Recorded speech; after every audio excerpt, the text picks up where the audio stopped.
جو نکاح کی امید اور خواہش نہیں رکھتی ہوں تو ان پر کوئی گناہ نہیں کہ یزان ثیابہن کہ وہ اپنی چادریں اتار دیں. اتنا حکم نہیں ہم لے سکتے. اگلی بات بھی دیکھنی ہے غیر متبرجات بزینہ، وہ بناؤ سنگار کرنے والی نہ ہوں. اور پھر اس سے اگلی بات تو اور بھی دیکھ لیں، وَإِن يَسْتَعْفِفْنَا، اور اگر وہ بچیں، خیر اللہ تو ان کے لیے بہتر ہے. اجازت دے دی ہے، ساتھ ہی یہ بھی کہہ دیا ہے کہ اگر وہ اس بات سے بچ جائیں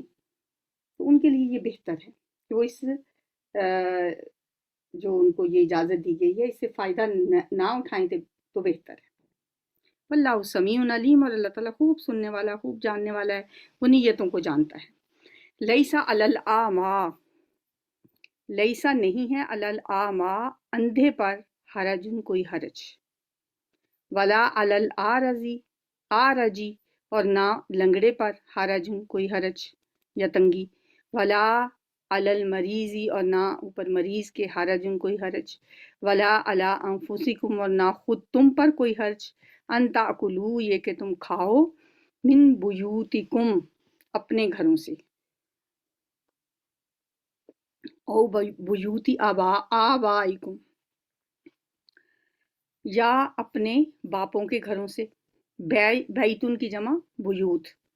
او بیوتی امہاتکم یا اپنی ماؤں کے گھروں سے، او بیوتی اخوانکم یا اپنے بھائیوں کے گھروں سے،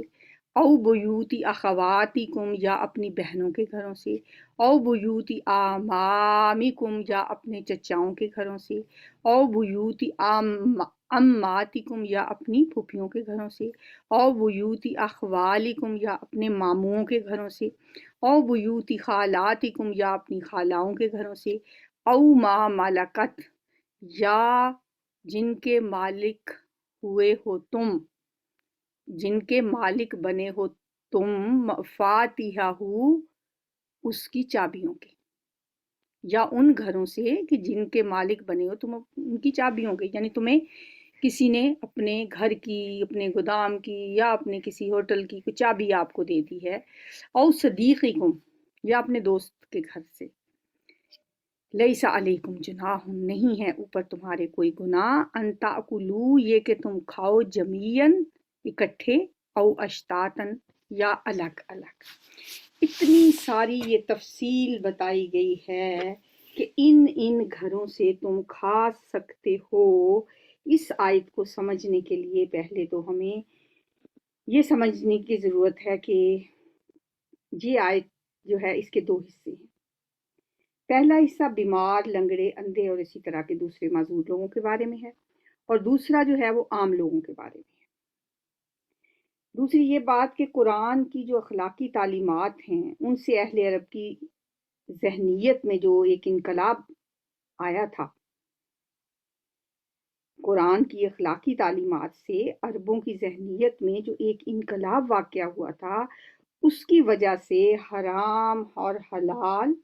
جائز اور ناجائز کی تمیز کے بارے میں ان کی حس تھی نا، وہ انتہائی نازک ہو گئی تھی. بہت وہ اس معاملے میں احتیاط کرنے لگ گئے تھے. حضرت ابن عباس کے بقول اللہ نے جب ان کو حکم دیا کہ لا تاکلوا اموالکم بینکم بالباطل، ایک دوسرے کے مال ناجائز طریقوں سے نہ کھاؤ، تو یہ آیت سن کے یہ لوگ ایک دوسرے کے ہاں کھانا کھانے میں بھی بہت ہیزیٹیٹ کرنے لگے، سخت احتیاط برتنے لگے، حتیٰ کہ بالکل قانونی شرطوں کے مطابق اگر گھر والا کوئی دعوت دیتا یا ان کو بلاتا، اس کے بغیر وہ کسی کے گھر سے کچھ نہیں کھاتے تھے. وہ سمجھتے تھے کہ کسی عزیز دوست کے ہاں کھانا ناجائز ہے اس آیت کی روح سے. تیسری بات یہ کہ اس میں اپنے گھروں سے کھانے کا جو ذکر ہے وہ اجازت دینے کے لیے نہیں ہے، اس میں یہ بھی ہے نا اپنے گھروں سے کھاؤ، بلکہ یہ سمجھانے کے لیے ہے کہ اپنے عزیزوں کے ہاں کھانا بھی ایسا ہی ہے جیسے اپنے ہاں کھانا. ورنہ ظاہر ہے کہ اپنے گھر سے کھانے کے لیے تو کسی کو اجازت کی ضرورت نہیں ہوتی. اب دیکھیں اس آیت کا یہ تین باتیں سمجھنے کے بعد اب اس آیت کے مطلب پہ آتے ہیں، اور بات کا آیت کا مطلب پھر سمجھ آ جاتا ہے، واضح ہو جاتا ہے کہ جہاں تک معذور آدمی کا تعلق ہے وہ اپنی بھوک مٹانے کے لیے ہر گھر اور ہر جگہ سے کھا سکتا ہے. اس کی معذوری بجائے خود سارے معاشرے پر اس کا حق قائم کر دیتی ہے، اس لیے جہاں سے بھی اس کو کھانے کو ملے وہ اس کے لیے جائز ہے. رہے عام آدمی، تو ان کے لیے ان کے اپنے گھر اور ان لوگوں کے گھر جن کا یہاں ذکر کیا گیا ہے وہ سب برابر ہے. ان میں سے کسی کے ہاں کھانے کے لیے اس طرح کی شرطوں کی کوئی ضرورت نہیں کہ گھر والا باقاعدہ آپ کو کارڈ بھیجے، دعوت دے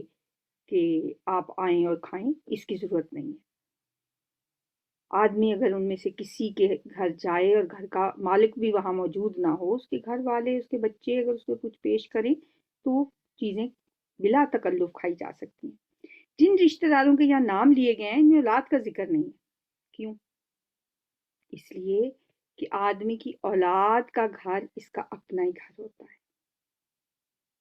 اور دوستوں کے معاملے میں یہ بات ذہن میں رکھنی چاہیے کہ اس سے مراد بے تکلف دوست ہیں، جن کی غیر موجودگی میں اگر لوگ ان کی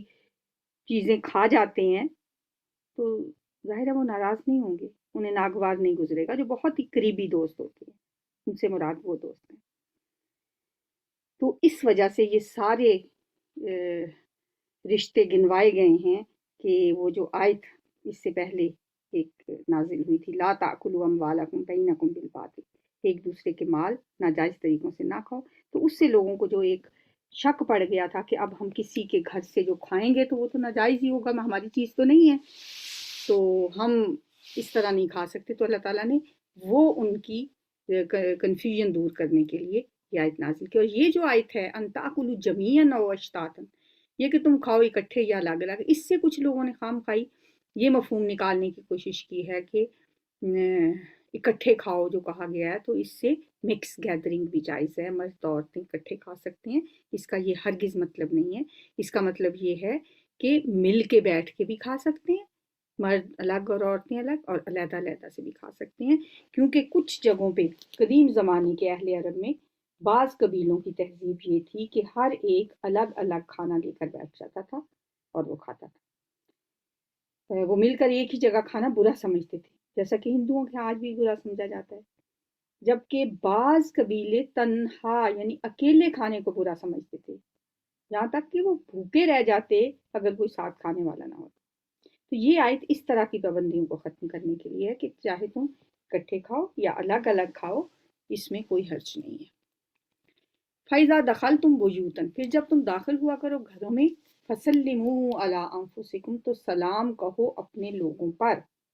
اب یہ آخری ہدایات ہیں جو مسلمانوں کی جماعت کا نظم و ضبط قائم کرنے کے لیے دی جا رہی ہیں کہ جماعت کے اندر جماعتی زندگی میں ظاہر ہے انسان ایک دوسرے سے ملتا ہے، اگر ایک دوسرے کے گھر جاتا ہے تو کیا کرے، فَسَلِّمُوا عَلَىٰ أَنفُسِكُمْ، تو ایک دوسرے کو سلام کرو. انفسکم اپنے نفسوں پر کا مطلب ہے اپنے لوگوں پر. تحیۃ من عند اللہ، سلامتی کی دعا. تحیۃ کس کو کہتے ہیں؟ سلامتی کی دعا. من عند اللہ، جو اللہ کی طرف سے مقرر ہے. مبارکتاً طیبتاً، با برکت اور پاکیزہ ہے. کذالک، اسی طرح، یبین اللہ، بیان کرتا ہے اللہ تعالیٰ، لکم الآیاتی، تمہارے لیے آیات، لعلکم تعقلون، تاکہ تم عقل سے کام لو، تاکہ تم سمجھ جاؤ. اللہ تعالیٰ تمہیں سمجھانے کے لیے یہ آیات بیان کر رہا ہے. انما المؤمنون، ایمان والے تو صرف وہ لوگ ہیں، الذین، وہ جو، آمنو، ایمان لائے، باللہ، اللہ پر، ورسولہ، اور اس کے رسول پر، وَإِذَا كَانُوا، اور جب وہ ہوتے ہیں، مَعَہُ، اس کے ساتھ، عَلَىٰ أَمْرٍ، کسی ایسے کام پر، جامعین، جو جمع کرنے والا ہے. لم یذہبوا، تو نہیں وہ جاتے، حتیٰ، یہاں تک کہ، یستأذنونک، وہ اجازت لے لیں آپ سے. اولئک الذین، یہی وہ لوگ ہیں، یؤمنون باللہ، جو ایمان لاتے ہیں اللہ پر، ورسولہ، اور اس کے رسول پر. فَإِذَا اسْتَأْذَنُوكَ، تو جب وہ اجازت مانگیں آپ سے، اب نبی صلی اللہ علیہ وسلم سے فرمایا جا رہا ہے، لبعض شأنہم، اپنے کسی کام کے لیے، فَأْذَن لمن شئت، تو آپ اجازت دے دیں جس کو آپ چاہیں. فَأْذَن، آپ اجازت دے دیں، لمن شئت، جس کو آپ چاہیں، منہم، ان میں سے.